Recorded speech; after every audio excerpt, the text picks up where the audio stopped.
Good morning everyone. Good morning तो नहीं, आज तो गुड इवनिंग है। एक्चुअली ऐप पे गुड मॉर्निंग करने की आदत है, तो सभी लोगों को ये खूबसूरत, अब तो लगभग रात हो चली है, बहुत बहुत मुबारक हो आज का दिन, क्योंकि आज मेजर ध्यानचंद जी का बर्थडे है। अभी 12 बजे तक तो है ही कहना चाहिए। मेजर ध्यानचंद का नाम आप सब ने सुना है और आप सब जानते हैं इस देश में हॉकी के प्रति कितना लगाव पैदा कर दिया था मेजर ध्यानचंद जी ने। जब तक मेजर ध्यानचंद हॉकी फील्ड पर रहे, तब तक फील्ड हॉकी में इनके रहने तक और इनके बाद तक इनका वो जज्बा कायम रहा कि हम 1928 में गोल्ड जीतना स्टार्ट हुए थे और 1964 तक जितनी बार 8 बार ओलंपिक गेम्स ऑर्गेनाइज कराए गए, जिनमें से 7 बार हमने गोल्ड मेडल उठाया। तो ये बहुत बड़ी अचीवमेंट है हम इंडियंस के लिए। और ये सिर्फ आज़ाद भारत की बात नहीं है, ये भारत की आज़ादी से पहले भी खेला करते थे। इनफैक्ट जब इन्होंने गोल्ड लिए थे पहली बार, 3 बार लगातार, 1928, 1932 और 1936 लगातार 3 ओलंपिक में गोल्ड जीता था। उस टाइम इंडिया की सरकार नहीं थी, तो ये इंडियन टीम सच इंडियन टीम नहीं थी, थे हमारे भारतीय ही ज्यादा, लेकिन फिर भी हम ब्रिटिश भारत कहलाते थे क्योंकि यहाँ पर आधिपत्य था ब्रिटिशर्स का। तो एक बहुत ही नॉर्मल से, साधारण से, इनफैक्ट एक गरीब से परिवार में जन्मे थे ये इतने मंझे हुए खिलाड़ी, जिनको कहा जाता है मैजिशियन ऑफ हॉकी, हॉकी के जादूगर। और हमने खुद नहीं कहा, अपनी बड़ाई अपने मुंह से की तो क्या की, इनके लिए लिखा गया था ऐसा। जब ये 1928 में एम्स्टरडैम हॉकी में जीते थे ना, इसमें ओलंपिक में गोल्ड, तो वहाँ के अखबारों ने ये इनके बारे में छापा था। तो ये हमने अपने आप नहीं कहा, ऐसा अखबारों ने कहा था। आप देख पा रहे हैं मेजर ध्यानचंद जी। मेजर ध्यानचंद वो हस्ती जिसने हॉकी को इतना लोकप्रिय बना दिया कि इंडिया का नेशनल गेम हॉकी बिल्कुल नहीं है। कोई भी पूछे नेशनल गेम तो है नहीं, लेकिन फिर भी कितनी ही बार मैंने देखा है एग्जाम में ये क्वेश्चन आता था कि भारत का राष्ट्रीय खेल क्या है, और लोगों को वो हॉकी टिक करना पड़ता था, उसी के नंबर मिलते थे। नौकरियों के एग्जाम में तो पता नहीं कितनी ढेरों बार ये क्वेश्चन आया होगा, जबकि आज अगर आप चेक करेंगे तो इंडिया का नेशनल गेम हॉकी नहीं है। फिर भी हॉकी की इंपॉर्टेंस आप समझ जाइए कि हॉकी को नेशनल गेम का दर्जा मिला था। और इंडिया में हॉकी का सबसे बड़ा जो खिलाड़ी था वो थे हमारे मेजर ध्यानचंद। मेजर क्यों? क्योंकि ये आर्मी में थे, 1905 में जन्मे थे और इनका बर्थडे आज ही के दिन था, इसीलिए स्पोर्ट्स डे मनाते हैं। आज 29 अगस्त को ही तो स्पोर्ट्स डे मनाया जाता है। आज ही के दिन स्पोर्ट्स के सबसे बड़े अवार्ड दिए जाते हैं, जिसमें सबसे बड़े अवार्ड में नाम आता है राजीव गांधी खेल रत्न का, जो इस बार 5 लोगों को, इस बार तो सारा कुछ वर्चुअल आपने देखा भी होगा, जो पूरी प्लानिंग्स चल रही थी 4-5 दिन से, वही न्यूज में था कि वर्चुअल, वहां पहुंच नहीं सकते भाई क्योंकि कोरोना फैला हुआ है, तो क्यों उतना अनसेफ वो रखना, तो वर्चुअल। एक तो नाम सारे अनाउंस कर दिए गए हैं, कुछ ही दिन पहले आप सबने देख लिए होंगे। अर्जुन अवार्डी कौन रहेंगे, ध्यानचंद किसको मिलेगा अवार्ड, या द्रोणाचार्य अवार्ड किसको मिलेगा, या अपना ये सबसे बड़ा जिसकी की अमाउंट भी सबसे ज्यादा है 7.5 लाख रुपए, ये बात हो रही है राजीव गांधी खेल रत्न की। मेजर ध्यानचंद के नाम पर भी अवार्ड है। द्रोणाचार्य जो कि गुरु रहे हैं कौरवों के और पांडवों के, उनके नाम पर भी है। लेकिन जो इंडिया में स्पोर्ट्स का सबसे बड़ा अवार्ड है वो राजीव गांधी खेल रत्न पुरस्कार कहलाता है। और ये राजीव गांधी खेल रत्न, जब उनका मर्डर हुआ था, बहुत ही ब्रूटल मर्डर था 1991 में, 21 मई 1991 को, जब वो साउथ इंडिया में अपना प्रचार प्रसार करने गए थे, वहां उनको प्लान के तहत मार दिया गया था। लिट्टे के आतंकवादी संगठन ने काम किया था इसके लिए, और उनकी डेथ के बाद सबसे बड़ा अवार्ड बन गया था राजीव गांधी खेल रत्न, 1992 में पहली बार दिया गया। तो आज तक उससे बड़ा अवार्ड स्पोर्ट्स में नहीं है। लेकिन अगर कहें कि स्पोर्ट्स डे ये 29 अगस्त को ही क्यों इनाम बांटे जाते हैं, क्योंकि इसी दिन इस देश के एक ऐसे धुरंधर खिलाड़ी का जन्म हुआ था जिसको हिटलर ने भी लालच दिया था कि भैया अपनी मातृभूमि छोड़ के हमारे देश में आ जाओ, जर्मनी के लिए खेलो, तुम्हें बहुत बड़े पद पे बैठाऊंगा और तुम्हें बहुत सारी सुविधाएं दूंगा। लेकिन इस आदमी ने मना कर दिया था। इन्होंने कहा था जिस देश की मिट्टी में जन्म लिया है उसी के लिए खेलूंगा। तब तो भारत आजाद भी नहीं था, और ये था भी नहीं कि भारत में पता नहीं कैसा क्या राज आएगा, बहुत बुरा हाल था। और आर्मी में भी छोटे से रैंक पर थे, कोई ऐसे बहुत अमीर भी नहीं थे। तो उसके बावजूद भी इन्होंने हिटलर के वो जो उनका प्रपोजल था, एक अच्छा जीवन देने की जो गारंटी वो दे रहे थे, उसको भी इन्होंने ठुकरा दिया कि नहीं सर, अपने देश के लिए खेलूंगा। 1905 में आज ही के दिन जन्मे थे, अंग्रेजी राज के दौरान। अच्छा आज 28 है, ठीक है। अच्छा मुझे लगा 29 तारीख है। ठीक है, चलिए बहुत अच्छी बात है। कल इनका बर्थडे है, तो आज 28 तारीख है, तो बहुत अच्छी बात है। अब कल जब आएगा अखबार या कल जब न्यूज में रहेगा, तुम्हें सारी बातें आती मिलेंगी। बहुत अच्छी बात हो अगर एक दिन पहले ही हमें पता हो, क्योंकि कल जो कुछ भी तुम्हारे पास पहुंचेगा ना, वो तुम पढ़ के फील कर पाओगे कि हाँ ये हमें आता है। 29 अगस्त 1905 को जन्मे और 3 दिसंबर 1979 को ये एक्सपायर हो गए। जब ये एक्सपायर हुए तो दिल्ली के एम्स में भर्ती थे, क्योंकि बीमारी से ग्रस्त हो गए थे। दिल्ली में all India institute of medical sciences है ना, जो पहले पूरे भारत में एक था, अब तो ढेरों बना दिए गए हैं, वहां ये भर्ती थे और लंबी बीमारी से जूझते हुए इनकी डेथ हुई। इनके लाइफ का लास्ट पीरियड बहुत अच्छा नहीं था। पैसों की बहुत बड़े पैमाने पे कमी का दौर इन्होंने देखा जब इन्होंने नौकरी छोड़ी। पहले इनकी लाइफ के बारे में बातचीत करते हैं। व्हाइट बोर्ड, ठीक है, इसको डार्क ब्लैक में ही कर दो, ये वाला ना, ठीक है। चलिए थोड़ा सा इनके बारे में जानते हैं। देखिए, हर इंसान जिसने इतिहास में नाम कमाया है, पहली बात तो ये कि उसकी जीवन से बहुत सारी चीज़ें सीखी जा सकती हैं। कितनी गरीबी में पैदा हुए थे, कोई बहुत रिच नहीं थे। 1905 में जन्मे हैं और कल इनका जन्मदिन है, 29 अगस्त है, आज 28 अगस्त है। और 4-5 दिन से आप लगातार अगर थोड़ा सा एक्टिव हैं तो आपको पता होगा अवार्ड्स के बारे में बातचीत चल रही है। वो स्पोर्ट्स डे पर ही दिए जाते हैं हर साल। पिछले साल भी हमारा जो 18 में था, उस टाइम भी स्पोर्ट्स डे पर नहीं दे पाए थे, क्योंकि तब कुछ गेम्स चल रहे थे। और इस बार कोरोना के चलते वर्चुअल दिए जाएंगे, मतलब अब जैसे ऑनलाइन टाइप की चीज़ें हैं, इस तरह से उनको पहुँचा दिए जाएंगे। तो 1905 में जन्मे थे, 29 अगस्त को यही हमारा स्पोर्ट्स डे है, 29 अगस्त थी। और जब जन्मे थे तो कोई बहुत अमीर परिवार में इनका जन्म नहीं हुआ। इनके पिताजी जो ये अंग्रेजी ब्रिटिश आर्मी थी ना, इसमें एक छोटी सी पोस्ट पर थे। उनके 3 बेटे जन्मे थे, जिनमें से कि 2 का इतिहास लिखा गया है, जिनके बारे में हम जानेंगे। एक थे रूप सिंह और एक ये थे जिनका नाम था ध्यान सिंह। तो रूप सिंह और ध्यान सिंह दोनों हॉकी प्लेयर थे। हमारा मेन मोटो है आज इनके बारे में जानना। ध्यान सिंह 1905 में जन्मे हैं। जब 17 साल के हुए, अच्छा पिताजी आर्मी में थे ना, ट्रांसफरेबल जॉब थी, कभी यहाँ कभी कहीं, कभी कहीं कभी कहीं, तो प्रॉपर तरीके से स्कूलिंग नहीं हो पाई। बस जो स्टार्टिंग के 6 साल मिले पढ़ाई के वही मिले, उसके बाद तो पढ़ाई छूट लगभग गई। उतनी बढ़िया कोई प्रॉपर तरीके की पढ़ाई ऑर्गेनाइज तरीके से ये नहीं कर पाए। बचपन में कोई बहुत ज़्यादा इंटरेस्ट भी नहीं था कि भाई खिलाड़ी ही बनेंगे, ऐसा बिल्कुल नहीं था। ऐसा इन्होंने अपनी ऑटोबायोग्राफी में लिखा है। बस ये था कि ठीक है, जैसे गली नुक्कड़ मोहल्लों में बच्चे खेलते हैं, ऐसे ये भी खेल लिया करते थे। पढ़ाई प्रॉपर तरीके से हुई नहीं, तो खेल की तरफ थोड़ा सा इंटरेस्ट ज़्यादा बनता चला गया। इंसान के अंदर ना बहुत ज़्यादा एनर्जी होती है, उस एनर्जी को सही रास्ता मिल गया तो इंसान कामयाब हो जाता है, और अगर उस एनर्जी को सही रास्ता नहीं मिला तो इंसान का जीवन बर्बाद हो जाता है। तो पढ़ाई लिखाई में बहुत ज़्यादा हिसाब ही नहीं बना कि पढ़ाई लिखाई की तरफ मुड़ते, तो वो धीरे धीरे इंटरेस्ट भी अपने आप खत्म होता चला गया। और वो जो इंटरेस्ट था पढ़ाई लिखाई का पहले, वो मुड़ गया खेलों की तरफ। धीरे धीरे करते करते भाई एक नॉर्मल सा जैसे परिवार था, तो बढ़ते गए, उम्र बढ़ती गई। फिर एक एज आने के बाद पेरेंट्स को भी लगता है बच्चे जो हैं जल्दी पैरों पे खड़े हो जाएं। खासकर एक गरीब परिवार में, एवरेज परिवार में सबसे पहली इच्छा होती है पेरेंट्स की कि भाई थोड़ी बहुत उम्र हो गई, 16-17 की, अब कमाने लायक बन जाए। इनके साथ भी यही हुआ। जब ये महज 17 साल के थे तब इन्होंने आर्मी ज्वाइन कर ली। अपने पिताजी के नक्शे कदम पे चलते हुए ये भी आर्मी में अपनी सर्विसेज देने लगे। ये इंडियन आर्मी नहीं थी, ये ब्रिटिश आर्मी थी, क्योंकि अभी देश आज़ाद नहीं हुआ था। 1905 में ये जन्मे हैं, तो लगा लो 17 साल, मतलब 1922 के आसपास ये इंडियन ब्रिटिश इंडियन आर्मी, यानी थे तो भारतीय लेकिन अंग्रेजों की सेना के लिए काम करना पड़ता था। अब उस टाइम गरीब थे, कोई और सोर्स ऑफ इनकम नहीं था, तो पेट तो आदमी भरेगा ना, नौकरी करनी पड़ी। अब ये नौकरी करने लग गए 22 में। धीरे धीरे खेल में इंटरेस्ट और बढ़ता चला गया और बढ़ता चला गया।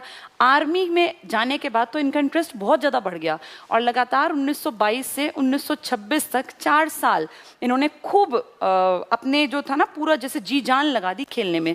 आप इस एज को देखो, 17 से 20-21 साल में इंसान को अगर सही दिशा मिल जाए तो 100% अपना वो कैलिबर यूज कर पाता है। एक चीज होती है क्षमता जो कि प्रकृति प्रदत्त है, एक चीज होती है प्रैक्टिस जो कि इंसान को करनी है। इनकी क्षमता थोड़ी बहुत थी, लेकिन इन्होंने प्रैक्टिस कर करके अपने उस एप्टीट्यूड को, अपनी उस क्षमता को, अपनी उस योग्यता को इतना निखार लिया कि आज हम इनकी बात कर रहे हैं कि इनके लिए स्पोर्ट्स डे मनाया जाता है। इस दिन ही देश के बेहतरीन खिलाड़ियों को बड़े बड़े इनामों से नवाजा जाता है। तो ये खूब 4 साल इन्होंने अपने आप को बिल्कुल झोंक दिया कि मुझे बेस्ट करके दिखाना है, और खूब खेले। कई टूर्नामेंट्स में इनका नंबर आया। इनकी परफॉर्मेंस को देखते हुए आर्मी भी खुश थी कि ठीक है भाई, ये लड़का सही कर रहा है और जाने दो इसको, यानी वो खुद प्रमोट करने लग गए। तो ये बहुत अच्छी बात थी कि इनको प्रमोट भी करने लग गई आर्मी। तो आर्मी के प्रमोशन का फायदा इनको आगे जाके मिला। कैसे? इसी दौर में 1925 के आसपास इंडिया में, ब्रिटिश भारत में hockey federation, Indian hockey federation, एक ऐसी संस्था बना दी गई जिसका टारगेट था हॉकी के लिए काम करना। हॉकी को टारगेट बना के कि भाई इस गेम को आगे बढ़ाना है, प्लेयर्स हमें चुन के आगे भेजने हैं। तो हॉकी फेडरेशन बनी थी इसी दौर में नई नई। अब हॉकी फेडरेशन चाहती थी कि कोई बढ़िया खिलाड़ी मिले।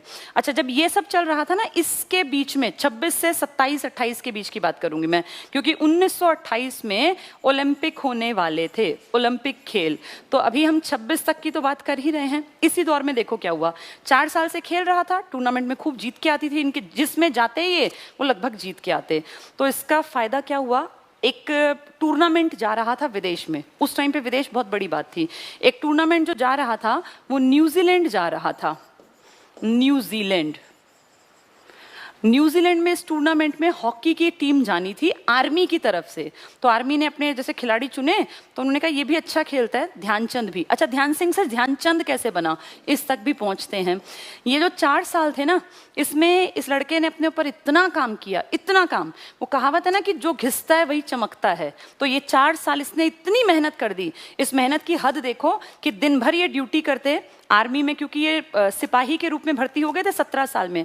तो दिन भर इनकी खूब बढ़िया ड्यूटी। और आप जानते हैं कि आर्मी और एयरफोर्स और नेवी में जब स्टार्टिंग के ईयर्स होते हैं तो बहुत मशक्कत करनी पड़ती है। ऐसा नहीं कि आराम का जीवन है, आप जाके वहाँ बैठ के और खाते हैं, नहीं, वहाँ बहुत मेहनत करवाते हैं, बहुत ज़्यादा मेहनत, स्टार्टिंग के ईयर्स में तो खासकर। तो दिन भर वो शरीर तोड़ मेहनत करते, और उसके बाद रात में जब इनके सारे संगी साथी सो जाते ना, तब ये अपनी हॉकी स्टिक लेके मैदान पे निकलते, और अपनी हॉकी स्टिक तब तक वेट करते जब तक चांद ना दिखाई दे। इसका क्या लॉजिक था, क्योंकि जो बॉल है ना, तब आज की तरह स्ट्रीट लाइट्स नहीं थी। जैसे आज हम देखते हैं जगह जगह स्ट्रीट लाइट्स हैं, या वहीं पे फ्लड लाइट, भाई आज तो क्रिकेट के मैच भी रात में हो जाते हैं, फ्लड लाइट लगाते हैं, इतनी तेज रोशनी है कि सूरज को भी माफ कर दे। तो आप ये देखो कि उस टाइम में ऐसी कोई सुविधा नहीं, और ऐसे एक अनजान सा लड़का अभी कल का भर्ती हुआ, इसके लिए कौन वहाँ पे इतनी मशक्कत करेगा कि इतना खर्चा करे। लेकिन इसको ये था कि मुझे अपने आप को निखारना है, और परिस्थितियाँ कैसी भी हो मुझे इन सबको अपने अंडर करना है। तो देखो, जब सब दिन भर शरीर तोड़ मेहनत करके लेट के आराम से सो जाते और भूल जाते दुनिया में क्या चल रहा है, उस टाइम पे ये लड़का रात में निकलता और चांद आने के तुरंत साथ ये मैदान पे आ जाता, और फिर चांदनी रात में ये खेलता था। तो जैसे 1 दिन 2 दिन धीरे धीरे लोगों ने नोटिस किया, इसके संगी साथियों ने, वो भी तो यंग लड़के थे, कि भाई जैसे ही चांद आता है तो तुम्हें मैदान पे दिखेगा ये ध्यान सिंह। तो इनका नाम ही पड़ गया ध्यानचंद। ये जो चांद से है ना, इनका नाम ध्यानचंद पड़ा है, क्योंकि चांदनी उसमें ये खेला करते थे लाइट्स की कमी में।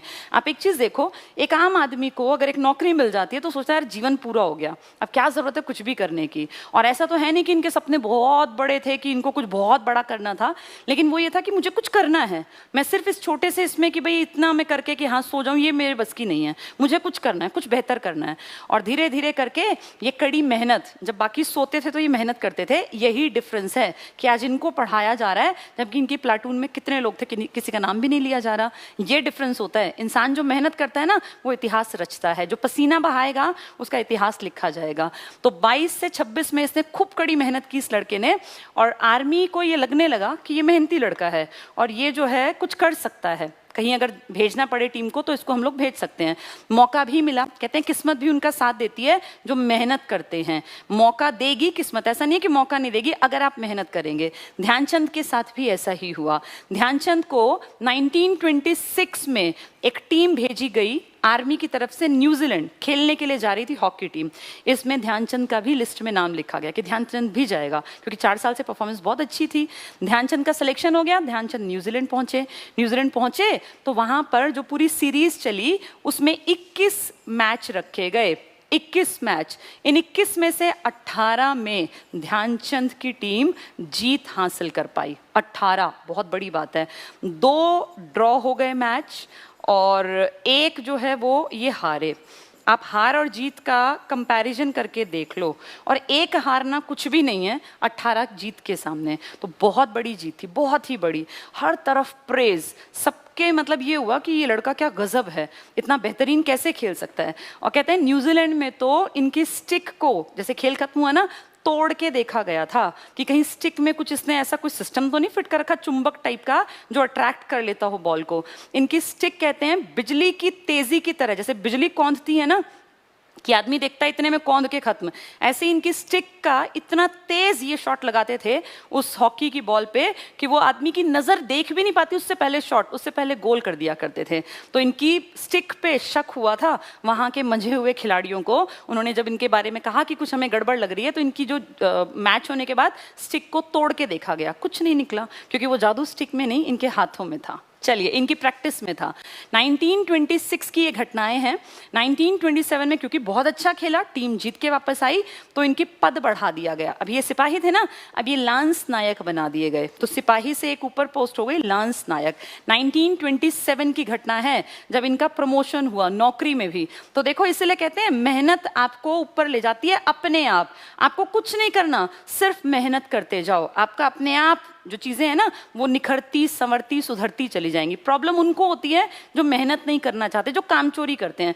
इसके संगी साथी सोते भी तो थे रात में, जब ये स्टिक लेके चांद की रोशनी में खेलता था। क्या इसका मन नहीं करता होगा कि मैं सो जाऊं? इसका भी मन करता होगा, लेकिन इसको ये था नहीं, मुझे बेस्ट करना है, मुझे आगे निकलना है। देख लो, इसका पहला बहुत बड़ा, ये इंटरनेशनल लेवल पे तो पहली बार ही गए थे और ये जीत कर आए। जीतने की खुशी बहुत ज्यादा थी, पूरी आर्मी को भी लगा कि यार ये लड़का लायक है। चलिए, 1927 में ये हुआ।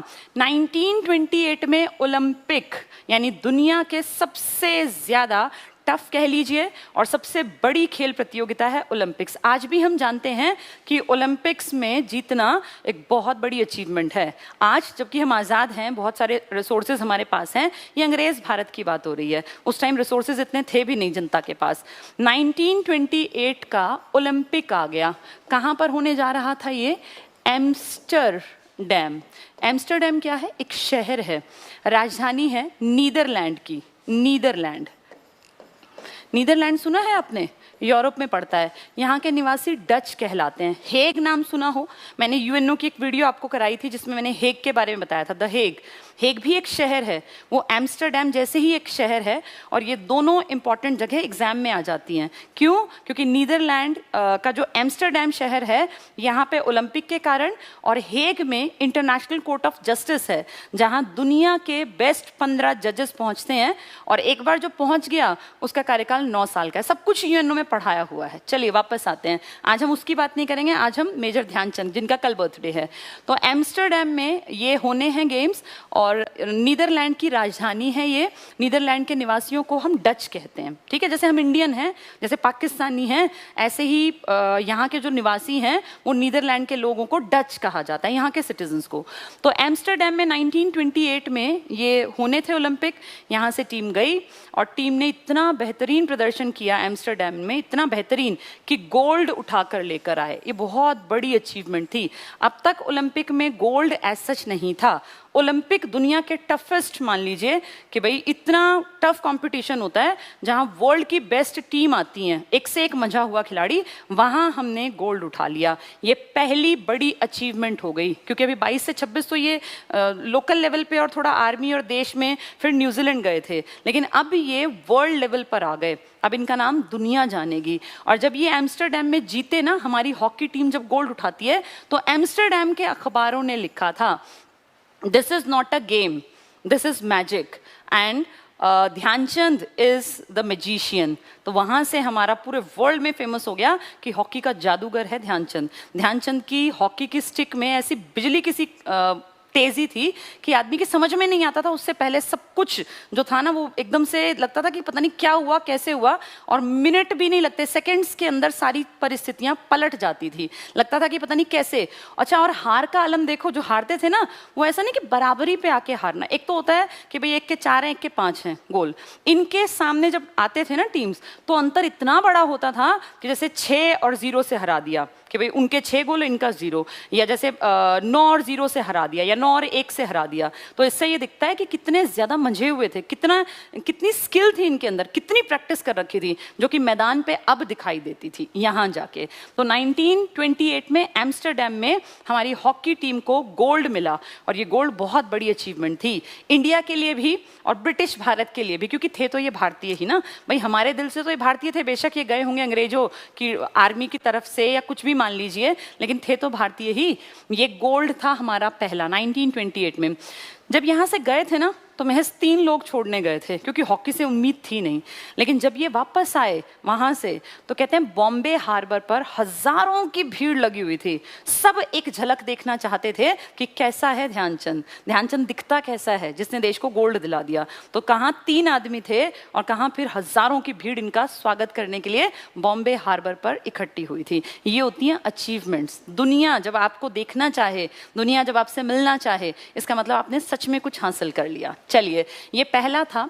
इसके बाद अब ये मत सोचो कि इसका जीवन बदल गया, ये वापस उसी ढर्रे पर आ गए। गोल्ड जीता है, बहुत अच्छी बात, 2-4 प्रेस कॉन्फ्रेंस हुई, भाई जगह जगह बुलाया गया, प्राइज दे दिए, लेकिन वापस क्योंकि गरीब ही थे, कोई बहुत अमीर नहीं है। और इस टाइम ऐसा नहीं कि करोड़ों रुपए मिलते हैं जैसे आज मिलते हैं। आज तो एड शूट कर लेता है कोई भी खिलाड़ी तो करोड़ों रुपए कमा लिए, भाई उनकी फेस वैल्यू है, गलत नहीं है वो भी, उन्होंने इस लायक अपने आप को बनाया। विराट कोहली किसी भी एक चीज का ऐड करेगा तो करोड़ों रुपए कमा सकता है, या अक्षय कुमार या कोई भी, क्योंकि उन्होंने अपने फेस की वो वैल्यू बनाई है। उन्होंने बहुत मेहनत करके अपनी फेस वैल्यू क्रिएट की है, जो हर आम आदमी नहीं कर सकता। जैसे उनको एक छोटा सा कुछ भी किसी चीज के बारे में एक लाइन बोलने के करोड़ों रुपए मिलते हैं, वो उनकी लायकियत है, उनकी प्रैक्टिस है, उनकी योग्यता है।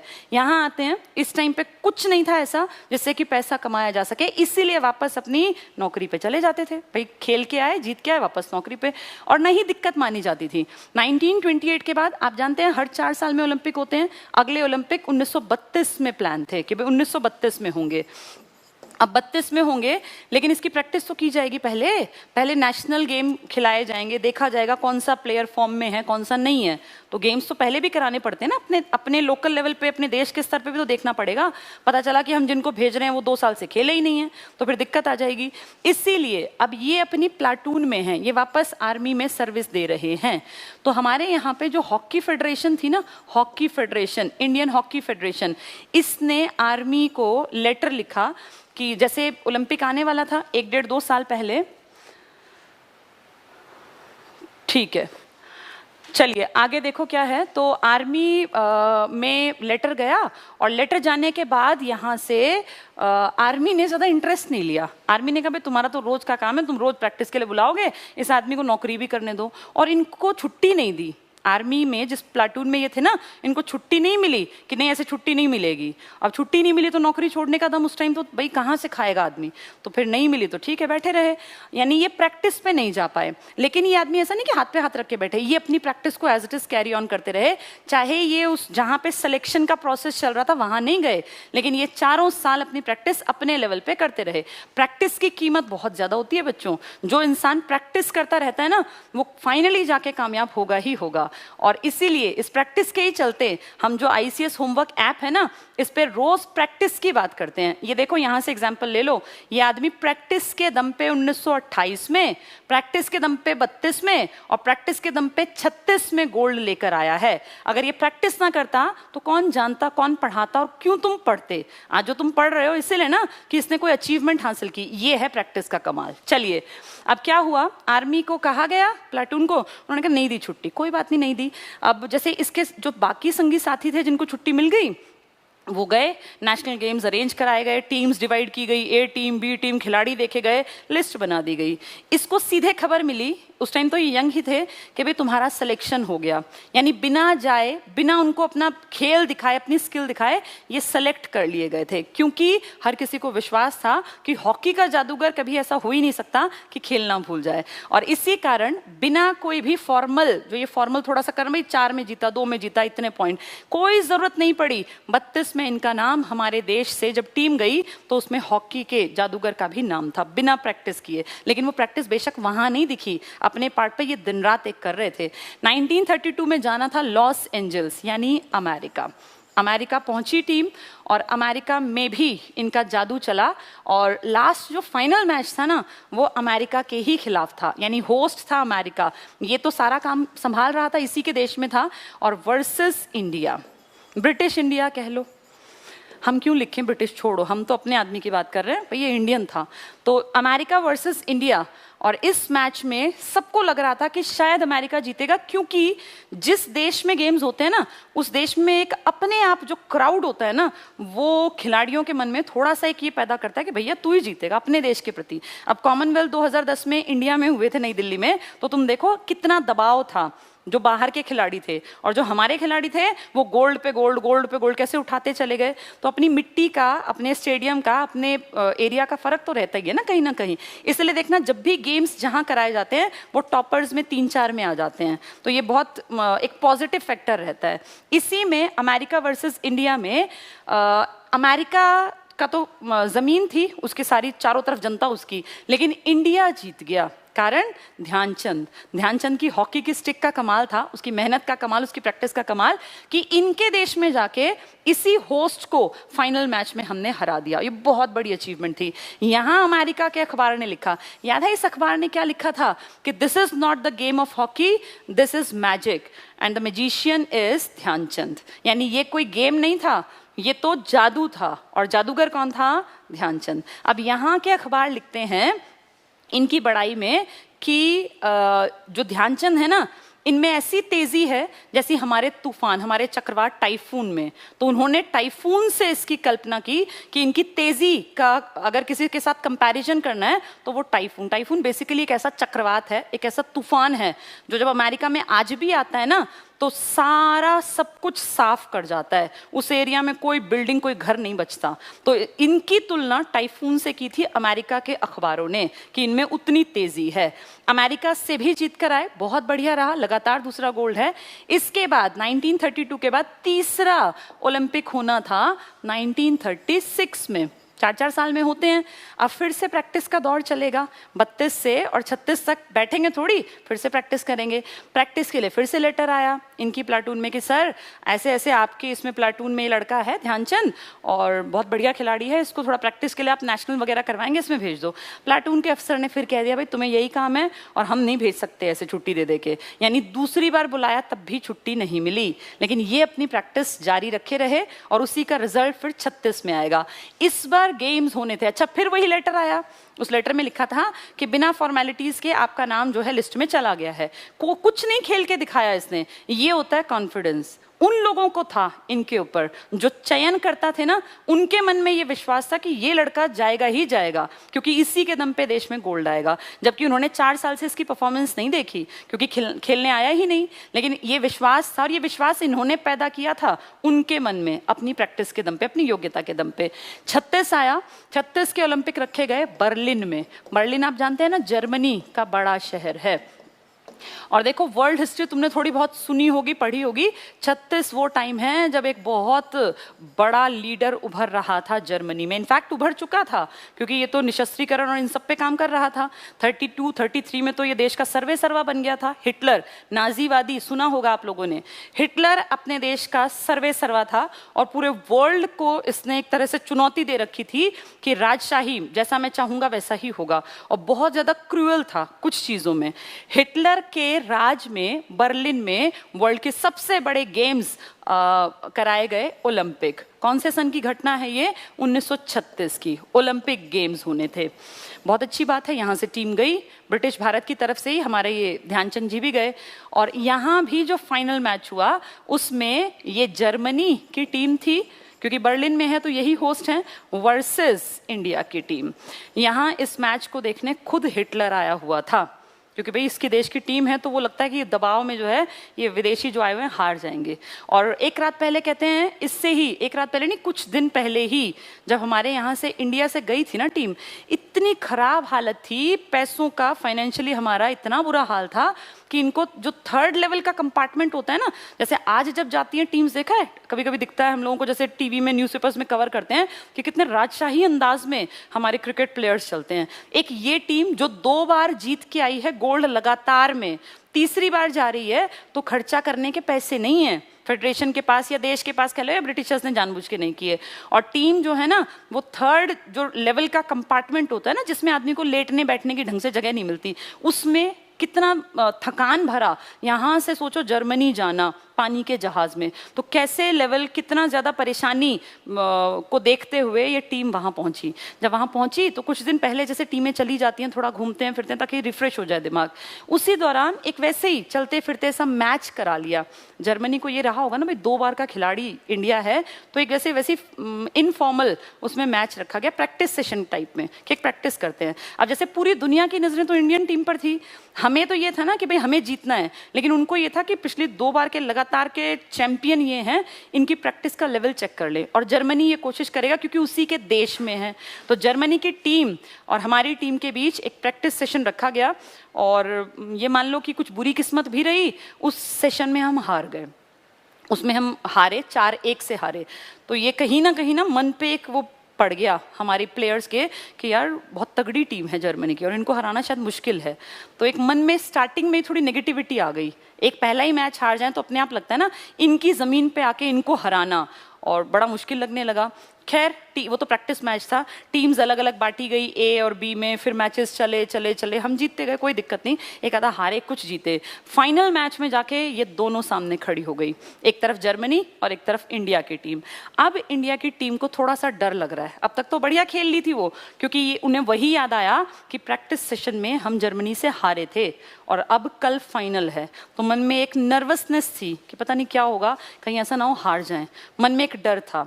और कहते हैं उसी रात जो है बारिश भी हो गई थी जर्मनी में, तो जो उनके जो मैदान था वो भी गीला था, और हमारे जो ये खिलाड़ी थे ना, इनको जो शूज़ मिलते थे वो सपाट थे नीचे से, कि मतलब जो गीले में बार बार स्लिप होंगे, ग्रिप नहीं बनेगी, कई तरह की परेशानियां थी। पहले ही डर था, फिर ऊपर से ये कंडीशंस भी ऐसी। पर जब सब लोग परेशान दिख रहे थे, दुखी दिख रहे थे, तो हमारी टीम के मैनेजर थे पंकज गुप्ता, जो पूरी टीम को मैनेज कर रहे थे, उन्होंने ये भांप लिया कि शायद टीम जो है ना कहीं मन से अपने आप को कमज़ोर मान रही है। और कहते हैं मन के हारे हार है और मन के जीते जीत। ये बात हर जगह लागू होती है, ये हमारे ऊपर आज भी लागू होती है। जिसने मन से ये मान लिया ना कि यार इतनी सी नौकरियां हैं, मेरा नंबर कहाँ आएगा, मैं लिख के दे दूँ, उसका नंबर कभी आएगा भी नहीं। और जिसने ये मान लिया कि चाहे कितना ही कॉम्पिटिशन हो, मेरी तैयारी बहुत तगड़ी है और मैं अभी भी मेहनत कर रहा हूँ या कर रही हूँ, तो देखना उसका सिलेक्शन हो जाएगा। ये सबके साथ है, तब भी था, आज भी ये सदा रहेगा। तो मन से हमेशा अपने आप को पॉजिटिव रखो। और ये पॉजिटिविटी जानते हो कब आती है? जब हम लोग प्रैक्टिस करते हैं, जब हम लोग बहुत मेहनत करते हैं, अपनी योग्यता को बढ़ा लेते हैं। ऐसे हाथ पे हाथ रख के बैठने से कभी कॉन्फिडेंस नहीं आता, वो झूठा कॉन्फिडेंस होता है। जो हम सोचें हाथ पे हाथ रख के बैठ गए, हाँ हम कॉन्फिडेंट हैं, ये सोचने से नहीं होता। जब आपके पास ज्ञान होगा ना, जब आपके अंदर स्किल्स होंगी, तो देखना कॉन्फिडेंस का लेवल अपने आप बढ़ता जाएगा। लेकिन यहाँ अब थोड़ा सा पासा उल्टा पड़ गया था, क्योंकि पहले मैच में ही हम थोड़ा सा प्रैक्टिस सेशन में ही जर्मनी जो है उससे हार चुके थे। ठीक है, तो अब पंकज गुप्ता के कंधों पे जिम्मेदारी, भैया जो लेके आया, जो मैनेजर है, उसको टीम को मोटिवेट तो करना है। अब वो अंदर गए जहां इनका अपना लॉकर रूम होता है, जहां भैया ये कपड़े चेंज करते हैं अपना और बातचीत करते हैं, प्लानिंग्स करते हैं। तो वहां जाके पंकज गुप्ता ने, कहते हैं वो एक अपने बैग में ना हमारा ट्राई कलर, हमारा तिरंगा, जो उस टाइम कांग्रेस ने तिरंगा डिजाइन कर रखा था, उसको फहराया सबके सामने। और उसको फहराया तो मन में एक अपने आप में ना जज्बा कि हमें जीतना है इस देश के लिए, क्योंकि उन लोगों के मन में ये फील करा दिया कि उस देश की इज्जत, जो तुम ये इतने 7 समुंदर पार करके यहाँ जर्मनी में आए हुए हो ना, उस देश की मिट्टी का मान तुम्हें रखना है, उस देश की इज्जत का ख्याल तुम्हें रखना है। और वो टीम इतनी मोटिवेटेड हो गई कि वो भगवान के सामने हाथ जोड़ के प्रेयर करके, उस तिरंगे को सलाम ठोक के, और तब वो मैदान पे उतरे। और जब वो मैदान पे उतरे तो एक अलग सा जोश वो फील कर रहे थे कि इस देश का हमें नाम ऊंचा करना है, भारत का नाम हमें मिट्टी में नहीं मिलने देना, और सामने वाले पे अटैकिंग मोड में हमें अटैक करना है कि हमें ये हराने हैं, हर हाल में हराने हैं। आपने मूवी देखी होगी शाहरुख खान की, शाहरुख खान की वो मूवी बहुत बढ़िया है, मुझे नाम नहीं याद आ रहा, क्या नाम है उसका, चक दे इंडिया, चक दे इंडिया, बहुत गजब मूवी है। उसके वो सीन जो है ना, वो इतना अपने आप में मोटिवेशन पैदा करते हैं। ऐसा नहीं कि एक बार देखिए और भूल गए, उसको कभी कभी देख लेना चाहिए।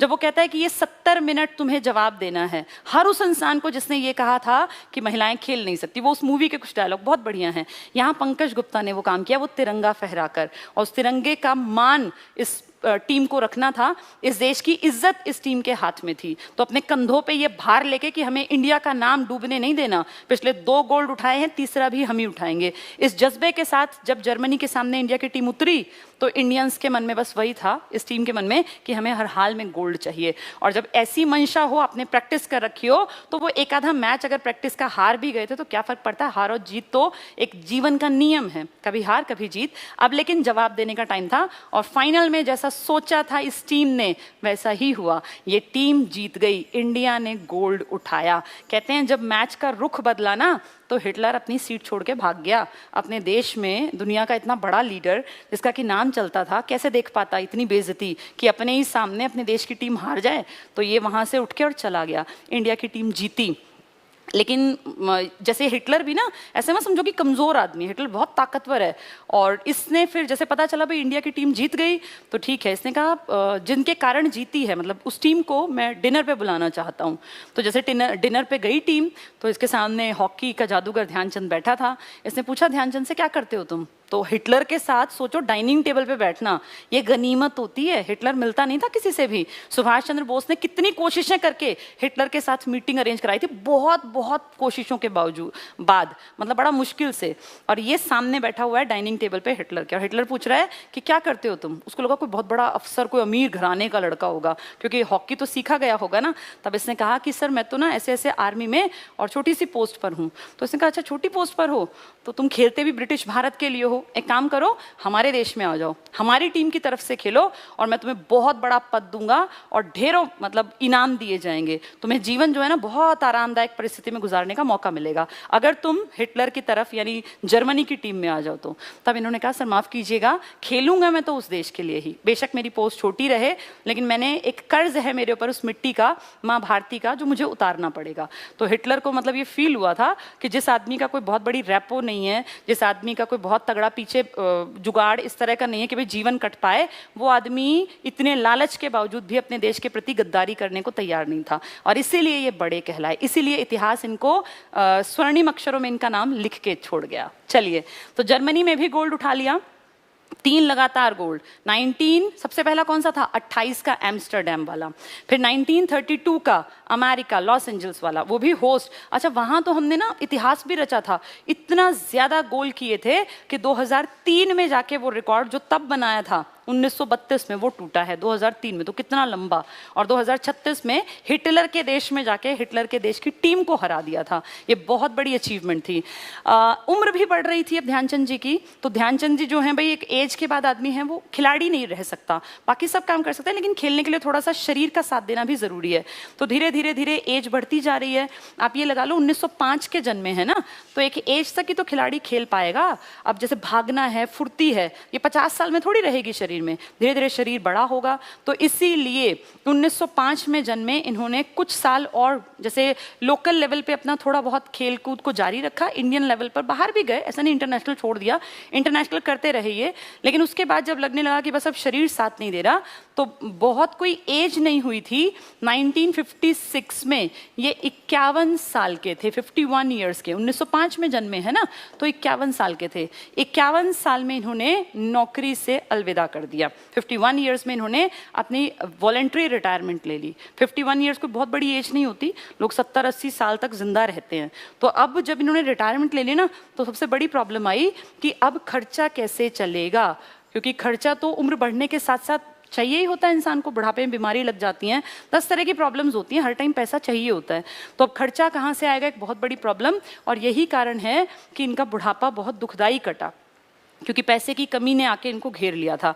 अब उस टाइम पे प्लेयर्स ऐसे नहीं थे कि करोड़पति बन जाते थे, बस थोड़ा सा जीते हैं तो उस टाइम नाम मिलता था, तब कमाई के साधन नहीं थे खेल। आज खेल कमाई के बहुत बड़े साधन हैं। आज अगर कोई भी चेहरा चमक जाए तो वो बैठ के अगले जीवन तक आराम से उसकी पीढ़ियां भी खा सकती हैं, लेकिन तब ऐसा नहीं था, तब आदमी को कमा के खाना पड़ता था। आज भी अगर देखोगे ना, एवरेज आदमी को कमा के ही खाना पड़ता है, ये तो कोई 0.00% होती है जिनको कि बैठे बिठाए खाने का मौका मिले, अदरवाइज आज भी एवरेज और गरीब परिवार में जन्मे बच्चों को कमा के खाना पड़ता है। कोई ऑप्शन नहीं होता कि इतनी बड़ी पुश्तैनी हमारे पास कोई जमीन जायदाद है कि हम बैठ के खाएंगे। तुम्हें मुझे हम सबको कमा के ही खाना है। और अच्छी बात है, भगवान ने कहते हैं ना हथेली के आगे जो है उंगलियां दी हैं। ये कर्म सिद्धांत है, कर्म करते रहना चाहिए, कमा के ही इंसान को अपना काम चलाना चाहिए। और जो लोग जो ये कर्म से भागते हैं वो कभी कामयाब नहीं होते। तो कर्म तो करना ही पड़ेगा, रोके करो चाहे खुश होके। हर एज में कुछ ना कुछ कर्म होता है। आप जितने लोग जुड़े हुए हैं जो यंग हैं, आप सबका कर्म है पढ़ते जाना। ये सबसे बड़ा कर्म है तुम्हारा इस टाइम पे जो इंपॉर्टेंट है। खूब पढ़ो लिखो, कामयाब बन जाओ। जब कामयाब बन जाओगे उसके बाद जैसा जीवन चाहोगे, जिस तरह से चाहोगे वैसा बन जाएगा। लेकिन अगर पढ़ोगे लिखोगे नहीं तो ये कर्म से दूर हटने की एज नहीं है। अभी तुम्हारा कर्म है पढ़ना, खूब पढ़ा करो। तो ध्यानचंद जी ने 51 साल में इस्तीफा दे दिया अपनी नौकरी से। तो तब तक तो देश आज़ाद हो चुका था, इंडियन आर्मी में थे ये। 2 आर्मी में काम किया, पहले ब्रिटिश आर्मी में और आज़ादी के बाद इंडियन आर्मी में। मेजर रैंक है इनका, मेजर। और देखो हम इसलिए लिखते हैं मेजर ध्यानचंद। पहले सबसे पहले सिपाही भर्ती हुए थे, फिर लांस नायक बने थे, फिर नायक बने थे और फाइनली इनके नाम के आगे मेजर लिखा जाता है इनका रैंक। ठीक है, तो आर्मी से इन्होंने 51 साल में रिटायरमेंट जब ली ना, इसी साल में भारत सरकार ने इनको पद्म भूषण से नवाजा। आप अच्छी तरह जानते हैं इंडिया में पद्म पुरस्कार दिए जाते हैं। 3 पद्म पुरस्कार मेन हैं। सबसे बड़ा है पद्म विभूषण, फिर है पद्म भूषण और सबसे नीचे है पद्म श्री। तो इनको बीच वाला पद्म भूषण से नवाजा गया उसी साल जिस साल इन्होंने अपनी नौकरी से इस्तीफा दिया या अपना वॉलंटरी रिटायरमेंट लिया। कौन से साल में? 1956 में। इसके बाद जीवन थोड़ा सा मुश्किल में कटा और फाइनली जाके इनकी लाइफ जो है फिर जैसे घूमते रहे कहीं कहीं पर। कभी किसी यूनिवर्सिटी ने बुला लिया, कभी कहीं पे कोई बैठक में बुला लिया, कभी कहीं बच्चों को सिखाने चले गए। लेकिन जीवन में परेशानियों का दौर स्टार्ट हो चुका था क्योंकि कमाई का बड़ा साधन बंद हो गया था।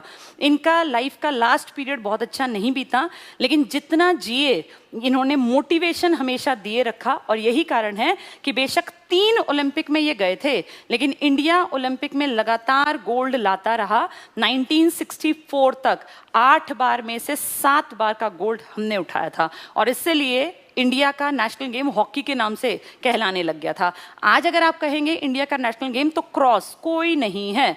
क्रिकेट भी हमारा नेशनल गेम नहीं है, ना ही हॉकी। लेकिन एक दौर था जब इंडिया में हॉकी का ऐसा लोगों को चस्का लगा था कि हर गली में, हर नुक्कड़ पे, हर घर में, हर बच्चे के हाथ में हॉकी की स्टिक थमा दी थी पेरेंट्स ने, क्योंकि वो सब कर दिखाया था। एक छोटे से परिवार से, एक छोटे से सैनिकों के परिवार से निकले हुए इस ध्यान सिंह ने, जिसने मेहनत के दम पे अपने नाम के आगे ध्यानचंद जुड़वाया, क्योंकि सुविधाएं नहीं थी तो चांद की रोशनी में ये हॉकी स्टिक का यूज करके खेल खेला करते थे। तो ये कहानी है मेजर ध्यानचंद जी की। उम्मीद करती हूँ ध्यानचंद जी के इस कहानी से बहुत कुछ सीखने को मिलेगा, बहुत कुछ। देखो हम ना किसी की भी लाइफ से कुछ भी सीख सकते हैं अगर मंशा हो तो। कुछ लोग तो ऐसे होते हैं उनको किसी से कुछ सीखना ही नहीं है, उनको इनमें भी कुछ नहीं दिखेगा। उस तरह के लोगों का भगवान भी भला नहीं कर सकता। लेकिन अगर सच में किसी को सीखना है ना तो ये देखो कितनी गरीबी से उठे थे। अच्छा ये अकेले नहीं, इनका भाई जो था ना रूप सिंह, वो भी बहुत बढ़िया प्लेयर था। इनफैक्ट जो 2nd बार ये गए थे ना अमेरिका लॉस एंजल्स में, तो इनके नाम के आगे लिखा गया था हॉकी ट्विंस। ये इनके नाम में जोड़ा गया था हॉकी ट्विंस। ट्विंस मतलब जुड़वा, जुड़वा नहीं थे ये, लेकिन वहां के अखबारों ने लिखा क्योंकि दोनों ने बेहतरीन गोल किए थे। उस टूर्नामेंट में कहते हैं 35 गोल जो थे वो अकेले इन दोनों भाइयों ने कर दिए थे। तो बहुत बड़ी अचीवमेंट थी। एक बिल्कुल गरीब परिवार से निकले ये बच्चे, जिनके पिताजी के पास कोई बहुत बड़ी प्रॉपर्टी नहीं थी, कोई बहुत बड़े साधन नहीं थे, लेकिन देखो कहाँ से कहाँ तक इन्होंने नाम खड़ा कर दिया। इससे ये सीख लेना चाहिए कि आपका जन्म किसी भी परिवार में हुआ हो, कैसी भी कंडीशंस आपकी हो, कैसा भी परिवेश आपको मिला हो, कैसी भी परिस्थितियों से आप जूझ रहे हो, लेकिन अगर आप में जज्बा है, आपके मन में ये है कि मुझे कुछ करके दिखाना है, तो मेजर ध्यानचंद जी की जीवनी पढ़ लेना या कम से कम इसको सुन के ही सीख लो। बहुत कुछ बदला जा सकता है, इनफैक्ट पूरा जीवन बदला जा सकता है अगर इंसान इस बात को पहचान ले कि मेरा जीवन कामयाब कैसे बन सकता है। एक आम आदमी के लिए सिर्फ एक तरीका है, शिक्षा लेना। इन्होंने देखो नौकरी करते करते अपना जो इनका पैशन था ना खेलना, स्टार्टिंग में ये पैशन भी नहीं था, बाद में बना था। स्टार्टिंग में तो कहते हैं, इन्होंने खुद लिखा है अपनी ऑटोबायोग्राफी में जिसका नाम है गोल, कि मुझे जो है कुश्ती करने में मज़ा आता था, लेकिन कुश्ती को प्रोफेशन नहीं बनाया। इन्होंने नौकरी की और उस नौकरी के साथ साथ खिलाड़ी के रूप में भी उभरे और फिर इतना नाम कमाया कि आर्मी में भी इनको बहुत ज़्यादा इज्जत मिलने लगी। और देखो कहाँ सिपाही भर्ती हुआ था ये आदमी और कहाँ फिर ये मेजर ध्यानचंद कहलाते हैं, तो बड़ी पोस्ट है। इनकी लाइफ से और भी क्या सीखना चाहिए कि परिस्थितियों को बदलने में सबसे बड़ी चीज़ जो है ना, वो है आपका प्रयास। आप कितना प्रयास करते हैं, और यहाँ प्रयास का मतलब है आप कितनी प्रैक्टिस करते हैं। जो जितने प्रयास करेगा, जो जितनी प्रैक्टिस करेगा, वो उतना मंझता जाएगा। जिसको कामयाब होना है उसको लगातार प्रयासरत रहना पड़ेगा, ये आपकी जिम्मेदारी है। लगातार प्रैक्टिस करते जाओ, करते जाओ, करते जाओ। मान लीजिए आपको एक क्वेश्चन समझ नहीं आया, एक क्वेश्चन अटका, एक क्वेश्चन आपका अटक गया, इसको सीखो और सीख के छोड़ मत दो कि बस जैसे तैसे सीख लिया, नहीं। जो क्वेश्चन डराए ना उसी के ऊपर काम करो। उस क्वेश्चन को 20 बार निकाल के देखो, फिर देखना जब 20 बार निकाल लोगे तो तुम्हें लगेगा कि ये तो मजाक था, मैं वैसे ही डर रहा था, वैसे ही डर रही थी। कोई भी चीज जब परेशानी सामने आके खड़ी हो ना, तो परेशानी पे वार करना होता है, परेशानी से दूर नहीं भागना होता, वरना वो तुम्हें डराएगी। उस का तरीका ये है कि उस पर तुरंत वार करो, इतनी प्रैक्टिस कर दो कि वो क्वेश्चन भी शर्मा जाए कि कितनी बार और निकाल के देखोगे इसको, तुम्हें आंसर्स रट जाएं कि ऐसा है, इस तरह की रकम है तो आंसर ऐसा आना चाहिए, फिर तुम अंदाजा लगा पाओ और तुम उसी को टिक कर पाओ। ये सिर्फ एक सब्जेक्ट की कहानी नहीं है, ऐसा ही खेल जीके में है, ऐसा ही किसी भी लैंग्वेज में होता है। हर चीज, चाहे मैथ्स है, चाहे रीजनिंग है, हर चीज कहानी है, सिर्फ और सिर्फ मांगती है प्रैक्टिस। और इसी प्रैक्टिस के दम पे लोग नाम कमा लेते हैं। प्रैक्टिस करते करते ही लोग कामयाब होते हैं, बिना प्रैक्टिस के कभी कोई कामयाब नहीं होता। प्रैक्टिस हमेशा करनी चाहिए, चाहे आप पढ़ाई कर रहे हैं, आप खेल रहे हैं, या आप वक्ता ही क्यों ना हो। जो बोलने वाले हैं, वक्ता होते हैं ऑरेटर। हिटलर कहते हैं दुनिया में सबसे बड़ा ऑरेटर था, सबसे बेहतरीन वक्ता। तो तुम्हें क्या लगता है कि पहले दिन जाके ही वक्ता बन गया? जो बहुत अच्छा बोलते हैं ना, वो सबसे पहले अच्छे श्रोता बनते हैं, वो खूब अच्छी चीजों को सुनते हैं, फिर वो खूब अच्छा बोल पाते हैं। जिस भी इंसान को तुम अपने आसपास देखो, किसी में कोई भी अच्छाई है, पहली चीज तो देखना सीखो, अच्छाई को देखना सीखो। बहुतों की तो नजर पे ही वो पर्दा पड़ा रहता है, उनको अच्छाई दिखती नहीं। ऐसे बहुत सारे एग्जाम्पल आपके पड़ोस में, गांव में, गली में, मोहल्ले में, शहर में, यूनिवर्सिटी में, कॉलेज में, आपके दफ्तर में, कहीं भी मिल जाएंगे। सबसे पहली चीज है कि आप अपने आप को पॉजिटिव तो बनाओ। जो लोग पॉजिटिव होते हैं ना, उन्हें दूसरे में ज्यादा गुण दिखते हैं, और जो नेगेटिव होते हैं ना, उन्हें दूसरे में हमेशा अवगुण दिखते हैं। ये मैंने कई बार एग्जाम्पल दिया। आधा ग्लास पानी का भरा हुआ रखा था, एक ग्लास में आधा ग्लास पानी भरा हुआ था। कई लोगों से पूछा तो कईयों ने कहा कि आधा ग्लास खाली है। जिनको खाली दिखाई दिया उनकी अप्रोच ही नेगेटिव थी, और जिन्होंने कहा आधा ग्लास पानी भरा हुआ है उनकी अप्रोच पॉजिटिव थी। हम सबको पता नहीं चलता, लगभग लोगों को तो पता ही नहीं चलता कि वो कितने नेगेटिव हैं। पहली चीज तो अपने मन में ये डालो कि मुझे पॉजिटिव बनना है। कैसे? जब तुम चीजों की अच्छाई पे ध्यान केंद्रित करने लगोगे ना, तो तुम अपने आप पॉजिटिव बन जाओगे। पॉजिटिव लोग हमेशा कुछ ना कुछ सीख लेते हैं, नेगेटिव लोग कभी कुछ नहीं सीख पाते, क्योंकि वो सामने वाले में हमेशा अवगुण देखते हैं। तो पहली चीज तो ये है कि हम पॉजिटिव बने। पॉजिटिव माइंडसेट होगा ना, तभी तुम्हें अच्छाइयां दिखेंगी। और जब अच्छाइयां दिखें, किसी भी इंसान को देखते हो, किसी की गाड़ी देखी, किसी का घर देखा, किसी की अचीवमेंट देखी, तो ये देखना चाहिए कि इसका बैकग्राउंड भी तो हमारे जैसा था, लेकिन आज इसके पास सब कुछ है, ये कैसे वहां तक पहुंचा, इसने क्या तरीका अपनाया। मेहनत करके हर कोई कामयाब बन सकता है, बाय चांस, गलती से, ये शब्दों को भी हजारों लाखों में एक आधे के साथ होते हैं। 99.9%, इनफैक्ट मुझे तो लगता है एवरेज परिवार के 100% बच्चे सिर्फ वही बातचीत करते हैं, वही उस चीज पे काम कर पाते हैं कि भैया प्रैक्टिस करो, मेहनत करो, अपनी योग्यता को बढ़ाओ। हमारे पास कोई साधन नहीं होता। मैं अपना ही एग्जाम्पल बार बार देती हूँ, मैं बिल्कुल एक एवरेज परिवार से हूँ, लेकिन ये था कि अपनी परिस्थितियों को बदलना है। और कैसे बदलना है? खूब पढ़ते जाना है, खूब पढ़ते जाना है, खूब पढ़ते जाना है। उसी के दम पे आज मैं यहाँ हूँ, मैं आप सबके सामने क्लास ले पाती हूँ। बहुत सारे बच्चे लिखते हैं कि मैम आप अच्छा बोलते हो। अच्छा बोलना अपने आप किसी को नहीं आता, पहले अच्छा श्रोता बनना पड़ता है। मैं अच्छी चीज़ें सुनूंगी तो मैं अच्छा बोलने में सक्षम रहूंगी, अगर मैं अच्छा सुनूंगी ही नहीं तो मैं कैसे अच्छा बोलूंगी। आप अच्छा पढ़ेंगे तो आप अच्छा रिजल्ट देंगे, आप अच्छा पढ़ेंगे ही नहीं तो रिजल्ट कहाँ से अच्छा आएगा। तो कहने का मतलब ये है कि पहली चीज़ जो तुम्हें अपने अंदर डेवलप करनी है ना, वो किसी भी इंसान में गुण देखने सीखो, अपने माइंडसेट को पॉजिटिव बनाओ। दूसरी चीज, बहुत सारे लोग तो बैठे रहते हैं आपकी एज में कि किस्मत में नहीं है, किस्मत खराब है। किस्मत होती है, 5%। 95% इंसान की मेहनत बोलती है। जो मेहनत करेगा, आपके सामने कितने तो एग्जाम्पल हैं। मेजर ध्यानचंद का आज मैंने पूरा इतिहास बताया, दंगल सिस्टर्स को तो आप जानते हैं, इनकी किस्मत देखना जरा, क्या इन्होंने मेहनत नहीं की? बहुत सारे लोग कहेंगे नहीं किस्मत से पहले देखो कितनी मेहनत की, इनके पिताजी ने किस तरह दिन रात काम किया, उसके बाद जाके किस्मत चमकी है। आज अगर वो जानी मानी हस्ती हैं तो उससे पहले बैकग्राउंड में कितना काम किया होगा। किस्मत सेकेंडरी है। अपने दिमाग में इस बात को बैठा लो कि किस्मत से आगे आपका कर्म चलेगा। अगर आप कर्म अच्छे करोगे ना, आप खूब पढ़ोगे, मान लिया एक बार आपका सिलेक्शन नहीं होगा, 2 बार नहीं होगा, 4 बार नहीं होगा, लेकिन फिर फाइनली तो होगा। अपने कर्म से विचलित मत हो। आपका कर्म है पढ़ने का। सही रास्ते में मेहनत करते जाओ। कामयाब कैसे नहीं होगे?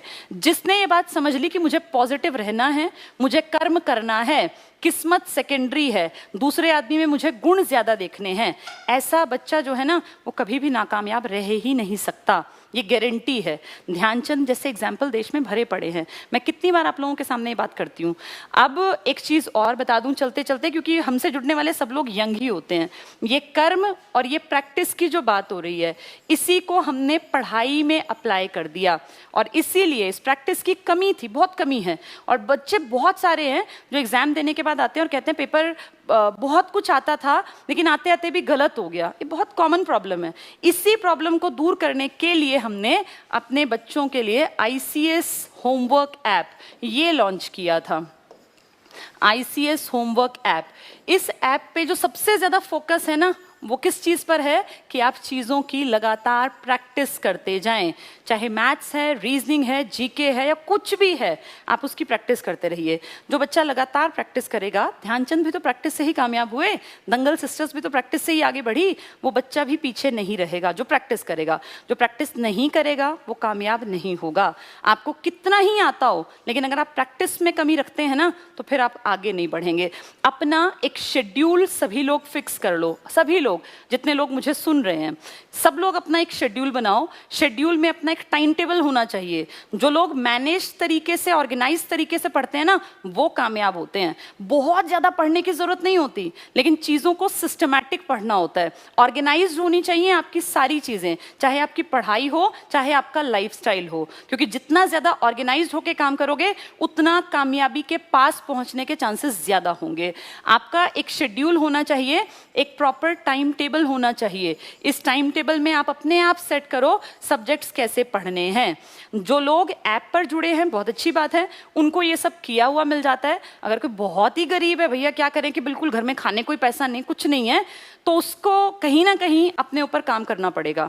उसको इस लायक, मुझे ऐसा लगता है पर्सनली कि 14 साल के बाद तो हर बच्चा कमा के पेट भर सकता है। देखो, मैं पर्सनली ऐसा फील करती हूँ, क्योंकि मेरे फादर भी मेरी सारी वीडियोस देखते हैं, वो भी जानते हैं इस बात को। मैं खुद भी अपने आप को, अपनी बेटी को, मैं सबको ये बताती हूँ कि मैं 10वीं क्लास में ट्यूशन पढ़ाने लग गई थी। 15 साल की उम्र में मैं पैसे कमाने लग गई थी। और इतना, जब मैंने 12वीं के बाद डाइट में एडमिशन लिया, 405 रुपए मेरी फीस गई थी। 405, 2001 में। अब तुम्हें लगेगा ये तो मजाक है, लेकिन तब सच में इतनी ही फीस होती थी। ये 405 मैंने अपनी जेब से दिए थे, क्योंकि तब मैं ट्यूशन पढ़ाती थी, और उस टाइम ट्यूशन से हम एक बच्चे से 150 रुपए ले लेते थे। तो हम 1000 रुपए, 1200 रुपए, कभी 1250, कभी 1460, मतलब ये है कि कभी बच्चे बढ़ जाते 5-7 तो फिर हो जाते पैसे। ऐसा नहीं कि 20-30 हजार, लेकिन हाँ 1500, 1200, 1500, इतने में 15 साल में मेरी इनकम हो गई थी। और मैंने उसके लिए कहीं घर से बाहर नहीं जाना था। मुझे सिर्फ और सिर्फ अपनी पढ़ाई का स्तर इतना रखना था कि मैं उन बच्चों को ट्यूशन अच्छा पढ़ा पाऊँ। ये आप भी तो कर सकते हो, क्योंकि आप सब लोग जो मुझे सुन रहे हो, ये लगभग लोग तो 12वीं पास हैं। अपने आसपास गली मोहल्ले नुक्कड़ में बहुत सारे बच्चे हैं जिनको की जरूरत होती है। अब तो चलो कोरोना काल है, पॉसिबल नहीं होगा, लेकिन अभी भी बहुत सारे लोगों ने मेहनत करके अपनी जेब से, उन्होंने हमारे पास पिक्चर्स भी भेजे थे। किसी ने रेहड़ी लगाई, किसी ने जो है इसमें मनरेगा में काम किया, और अपनी कमाई करके उन लोगों ने ऐप ले ली। ये उनके लिए जवाब है जो लोग कहते हैं कि जी हम बहुत गरीब हैं। बहुत गरीब तो बहुत सारे लोग थे, लेकिन वो गरीब नहीं रहे। वो मेहनत करके, खूब मेहनत करके, कर्म सिद्धांत को अपनाते हुए आज ठीक ठाक जीवन जी रहे हैं। तो ये तो बहाना है अगर कोई कहता है कि मैं बहुत गरीब हूं। गरीब हो तो पढ़ लिख के कामयाब बनो। ये गरीबी का रोना कब तक चलेगा? अपने आप को आगे आपको खुद लाना पड़ेगा। तो प्रैक्टिस सबसे बड़ी चीज है, और इस प्रैक्टिस के लिए ही हमने ये ऐप बनाया है। इस ऐप पे शेड्यूल्ड क्लासेस चलती हैं सुबह 8 बजे से लेके 2 बजे तक। और इनका जो शेड्यूल है ना, वो टाइम टेबल जो मैं बनाती हूँ वो ये सोच समझ के कि कौन सी क्लास किसके हेरफेर में होनी चाहिए। इसमें डेली मैथ्स की, रीजनिंग की, जीके की, इंग्लिश की, साइंस की कोई क्लास या सोशल की, जैसे जीके में दोनों आते हैं ना, ये डेली चलती हैं। करंट अफेयर्स, फिर जैसे बिहार वाले हैं तो बिहार जीके पढ़ाते हैं, राजस्थान वाले हैं तो राजस्थान जीके, जिनके एग्जाम्स अब सर पे हैं, यूपी है तो यूपी जीके। यानी जो बच्चा डेली 8 से 2 बजे तक क्लास वर्क पूरा रखेगा, जो क्लास में वर्क मिलेगा उसके अकॉर्डिंग काम करेगा। फिर इसी के साथ जैसे पीडीएफ हैं तो बच्चे को पढ़ने के लिए बहुत कुछ मिल जाता है, वो अपने आप भी जितने टीचर्स हैं सब नोट्स बनवाते हैं या पीडीएफ के फॉर्म में है, वो थोड़ा बहुत अपना होमवर्क भी कर लेता है। कुछ ना कुछ तो करेगा बच्चा, खाली थोड़ी बैठेगा। फिर इसी में हम रात में 8 से 10 बजे तक, आज तो नहीं हुई, आज तो परिमल सर और पवन सर थे नहीं, अदरवाइज 8 से 10 में रीजनिंग की क्लास भी होती है और मैथ्स की भी। ये सिर्फ डाउट क्लास हैं, इनमें पढ़ाई ऐसा नहीं होती, ये डाउट होते हैं। दिन भर में बच्चे जो पढ़ते हैं ना, उनका कोई क्वेश्चन अटक गया, कोई छोटी मोटी गड़बड़ रह गई, तो वो फ्री होके अपना इस टाइम में कॉल कर सकते हैं और डाउट्स को क्लियर कर सकते हैं। यानी एक बच्चा जो पढ़ रहा है सिस्टमैटिक तरीके से 8 से 2, तो आप ये लगा लो 5-6 घंटे तो ये हो गए, 9, 10, 11, 12, 1, 2, 6 घंटे, और शाम को वो प्रैक्टिस सेशन ले रहा है, तो अपने आप वो इतना पढ़ लेगा कि बाकी जनता से वो आगे आ ही जाएगा।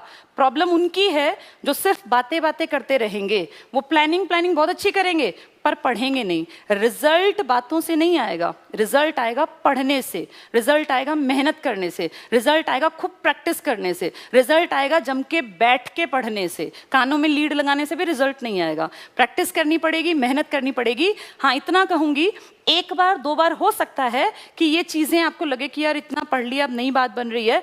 कल हम लोगों ने एक वीडियो डाली थी मोहित दहिया की।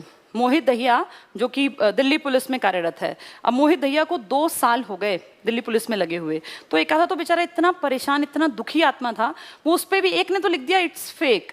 फिर जब मैंने दोबारा देखा तो कमेंट उसने अपने आप हटा लिया।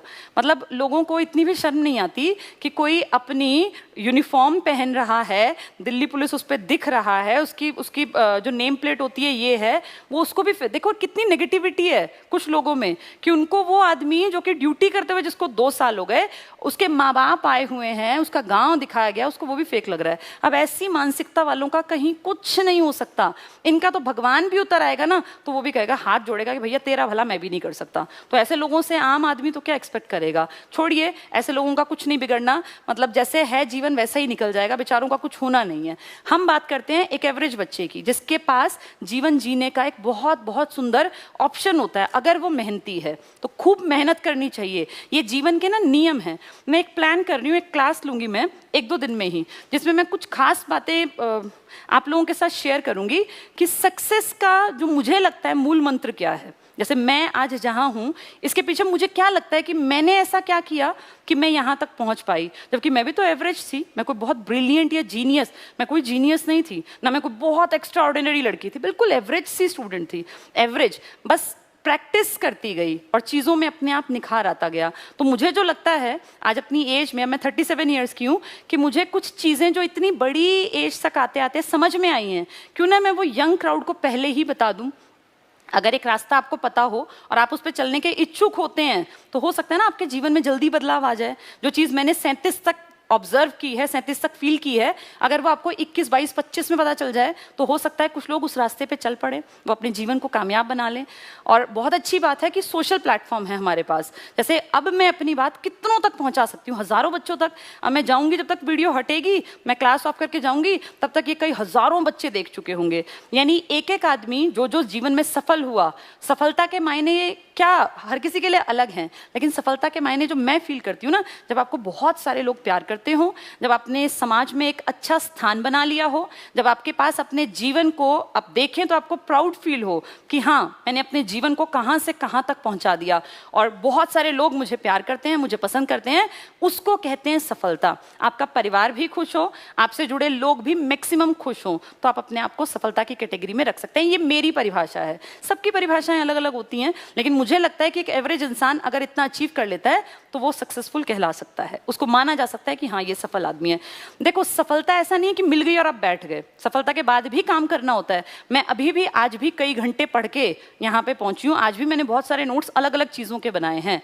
तो सफलता का मायना ये नहीं है कि आप एक जगह स्टैंड कर गए, ये लगातार आगे ग्राफ बढ़ना चाहिए, तभी इंसान का विकास चलता है। नहीं तो जहाँ है ना, पानी भी अगर एक जगह पड़ा रहे तो सड़ जाता है। तो ये तो ज्ञान है, तो रोज रोज रोज खत्म होगा, कम होता जाएगा। इसको अगर आगे नहीं बढ़ाएंगे तो फिर ये रुक नहीं पाएगा। इसलिए हम आज भी पढ़ते हैं, हम आज भी मेहनत करते हैं। और वही तुम्हें कहती हूँ, खूब पढ़ो, किताबों से बढ़िया कोई मित्र नहीं है किसी का भी। ये कोई वर्चुअल फ्रेंड्स जो आजकल है ना, ये फेसबुक, ये व्हाट्सएप, ये किसी काम नहीं आने। फाइनली तुम्हें जो ऊपर तक पहुंचाएंगी वो किताबें हैं। तुम्हारा बोलने का तरीका बदल देंगी, तुम्हारी समझ बदल देंगी। खूब पढ़ो, खूब पढ़ो। और पढ़ने का फिलहाल में टारगेट रखो नौकरी पाना, फिर आगे जाके भी पढ़ते रहना। फिर टारगेट रखना कि मैं कैसे और समझदार बनूं, मुझे कैसे सोसाइटी की ज़्यादा समझ आए, मैं कैसे चीज़ों को ज़्यादा अच्छा एनालाइज कर पाऊं। तो फाइनल जाके जो है ना, वो लास्ट में जो तुम सबको सबसे पहले इंपॉर्टेंस देनी चाहिए वो गवर्नमेंट जॉब को देनी चाहिए। और गवर्नमेंट जॉब लगातार घट रही हैं, इसलिए मेहनत ज़्यादा करनी पड़ेगी, प्रैक्टिस ज़्यादा करनी पड़ेगी। जो लोग चाहते हैं कि वो लोग एक सधी हुई दिशा में मेहनत करने के योग्य बने, वो सही सही काम करें। तो एक नंबर है हमारा 9812009696। ये ICS का नंबर है, सोनीपत ब्रांच में ये मिलेगा। और ये जो नंबर है ये अगर आप इसको सुबह कॉल करेंगे तो बहुत अच्छा रहेगा, क्योंकि दिन भर में ज़्यादा अच्छी इन्फॉर्मेशन दी जाती है। इस नंबर पे कोई भी आपका डाउट है किसी भी तरह का, करियर से जुड़ा या ऐप से जुड़ा, तो आप इस पर एक फ़ोन करके पूछ सकते हैं। ठीक है, चलिए, उम्मीद करती हूँ ये क्लास आपको अच्छी लगी होगी। और इस क्लास में से जो समझदार है वो कुछ ना कुछ तो सीख ही लेगा कि क्या करना चाहिए। अपनी लाइफ को सिस्टमैटिक बनाओ, हर चीज़ का एक तरीका सेट कर लो, तब तक कम से कम जब तक कि तुम सरकारी नौकरी पे ना पहुंच जाओ। जिस दिन नौकरी मिल जाएगी, जिस दिन तुम्हारे सरकारी दफ्तर में जाके रजिस्टर में साइन हो जाएंगे, उस दिन के बाद अपनी लाइफ को अपने हिसाब से जीने का टाइम आ जाएगा। लेकिन तब तक के लिए एक सही डायरेक्शन में मेहनत करते रहना, योग्यता बढ़ाते रहना, स्किल्स को हमेशा बढ़ाते रहना, तभी कामयाबी मिलेगी। ठीक है, उसी का रास्ता है जो हमने अपने पार्ट पे कोशिश की है, ICS होमवर्क ऐप। तो कोई भी जानकारी आप इस नंबर पे ले सकते हैं। आज के लिए इतना ही। एक बार फिर से, कल एक बहुत बड़ी हस्ती का जन्मदिन है, कल जहां से जो लेख मिले उसको पढ़ लेना। अब देखना कल तुम बहुत सारी चीजों को रिलेट कर पाओगे, और इनके जीवन को भूलना नहीं है। ये जीवनियां इसलिए बताती हूं तुम्हारे सामने ताकि तुम कुछ ना कुछ सीख सको। जब जीवन में एक नेगेटिव दौर तुम्हारे ऊपर आए, क्योंकि सबके ऊपर आता है, जीवन उतार चढ़ाव का ही नाम है। जब कभी नेगेटिव फेज से गुजरो तो याद करना कि इन लोगों के जीवन में भी वो काल आया था, लेकिन ये समझदार थे, ये उसको ओवरकम कर गए। इनसे एग्जाम्पल लेके हम भी अपने जीवन के कोई इस तरह के काल को ओवरकम कर सकते हैं और अपने जीवन को बेहतर बना सकते हैं। बस तरीका एक है कि पूरी शिद्दत से कोशिश करो, खूब मेहनत करो, खूब प्रैक्टिस करो, योग्यता को बढ़ाते जाओ। फाइनली देखना जीत तुम्हारी होगी, जैसे इनकी हुई थी। आज के लिए इतना ही। Thank you, good night.